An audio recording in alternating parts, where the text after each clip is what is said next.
बच्चे जो अभी जेल में हैं, अभी बच्चे जेल में ही हैं। पूर्णतया बेल उन बच्चों को नहीं मिल पाया है। तो बच्चों से जेल में नाला तक सफाई करवाई जा रही है। समझिए कि ये पढ़ने लिखने वाले बच्चे हैं, इतना स्ट्रगल किए, पूरी तरीके से अपना कैरियर बनाने में लगे हुए हैं और वो कैरियर बर्बाद करके वहाँ बैठे हुए हैं। कोशिश कर रही है कि जितना जल्दी संभव हो इन बच्चों को बेल दिलाया जाए। नमस्कार, आप देख रहे हैं न्यूज़ पीआर में। मैं आपके साथ रूपम सिंह। स्टूडेंट के जो भी प्रॉब्लम्स है आपको तक पहुंचाती हूं, मैं आपको दिखाती हूं। एनटीपीसी का जो एग्ज़ाम हुआ आपने देखा ही, उसके रिजल्ट आने के बाद क्या कुछ हुआ, किस तरह से आंदोलन हुए, धरने प्रदर्शन हुए और फिर स्टूडेंट जेल भी गए। कई स्टूडेंट अभी भी जेल में हैं, लेकिन उनका क्या जेल में क्या हो रहा है उनके साथ, थोड़ा सा हम नवीन सर से बात कर लेते हैं। उनके बारे में चर्चा हम करते हैं नवीन सर से। सर, आपका न्यूज़ पेपर में स्वागत है। धन्यवाद। सर, वो जो बच्चे हैं अभी जो जेल में हैं, उनका क्या हुआ सर? बच्चे जो अभी जेल में हैं, अभी बच्चे जेल में ही हैं। हाँ, अभी तक पूर्णतया बेल उन बच्चों को नहीं मिल पाया है और लगातार कोर्ट कचहरी का चक्कर उनके गार्जियन के द्वारा और संबंधित जो उनके शुभचिंतक हैं उनके द्वारा लगातार बना हुआ है।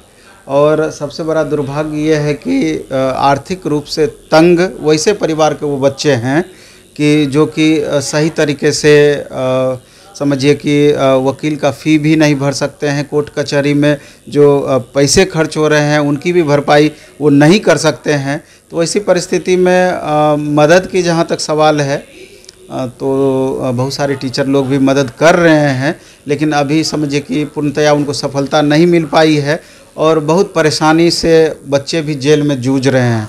इस तरीके से आप समझ सकते हैं कि जैसे जो सीतामढ़ी में बच्चे गिरफ्तार हुए थे तो उनको समस्तीपुर जेल में उनको रखा गया था। तो कुछ एक उनके परिवार वाले आए थे मिलने के लिए। उनका कहना था कि सर थोड़ा बच्चों से थोड़ा ज़्यादा ही ज्यादती हो रहा है।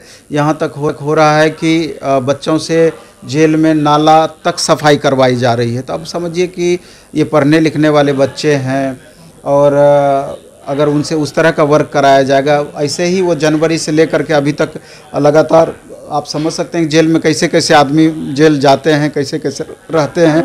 एक तो बिल्कुल उनके संगति में वो किस कदर क्या उनके साथ हो रही है और वो किस रास्ते पर जा रहे होंगे या जा पाएंगे, तो ये तो आने वाली परिस्थितियां बताएगी। तो गवर्नमेंट को भी इस पर विचार करना चाहिए कि वो निर्दोष बच्चे हैं और जब तक दोष सिद्ध नहीं होता है तो हम निर्दोष ही उसको मानते हैं और कहीं से भी कुछ वैसा प्रतीत नहीं होता है कि वो कुछ वैसा वर्क करके गए हैं, वैसा काम करके गए हैं, चोरी डकैती छीना।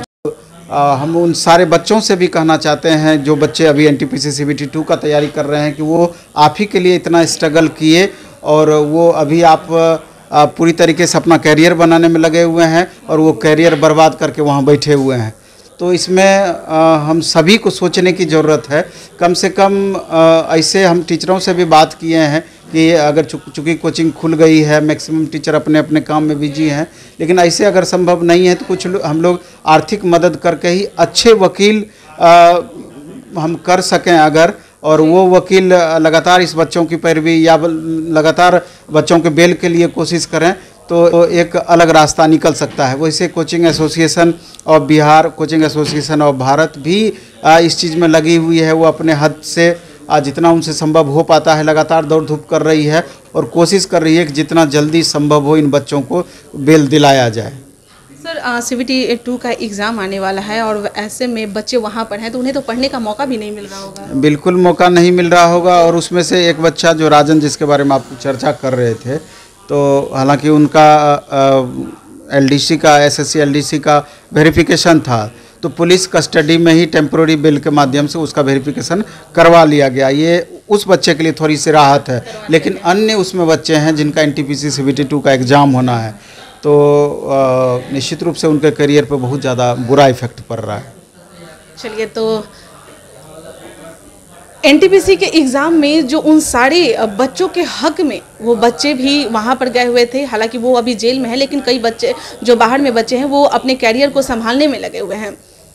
भले ही वो लोग भूल गए हों, जो बाहर बच्चे हैं वो भूल गए हों, लेकिन जो सर हैं जो उनके गार्जियन बने हुए हैं वो सर उन्हें नहीं भूले हैं और लगातार कोशिश में लगे हुए हैं कि उन्हें किसी भी तरह से जेल से बाहर निकाल लिया जाए और फिर जो आगे की एग्ज़ाम है उसके लिए उन्हें तैयारी करवाया जाए। हालांकि वो जेल में है, इस तरह से जो उनके साथ व्यवहार किया जा रहा है, जो और मुजरिमों की तरह उनके साथ व्यवहार किया जा रहा है ये पढ़े लिखे बच्चों के साथ, तो उनके साथ जो व्यवहार किया जा रहा है उसमें उन्हें पढ़ने का मौका भी नहीं मिल रहा होगा। अब जो संगति उन्हें जेल में, आप तो समझ ही सकते हैं कि जेल में किस तरह के लोग रहते हैं, और जो संगति उन्हें मिल रहा होगा या तो उनके जो पढ़ने की जो लाइन है वो या तो अलग हो गया होगा रूट, नहीं तो या बदल गया होगा। अगर सही है तो भगवान बहुत ही उनके लिए अच्छी बात है, लेकिन अगर उनका लाइन चेंज हो गया होगा तो समझिए इसके जिम्मेवार कौन है।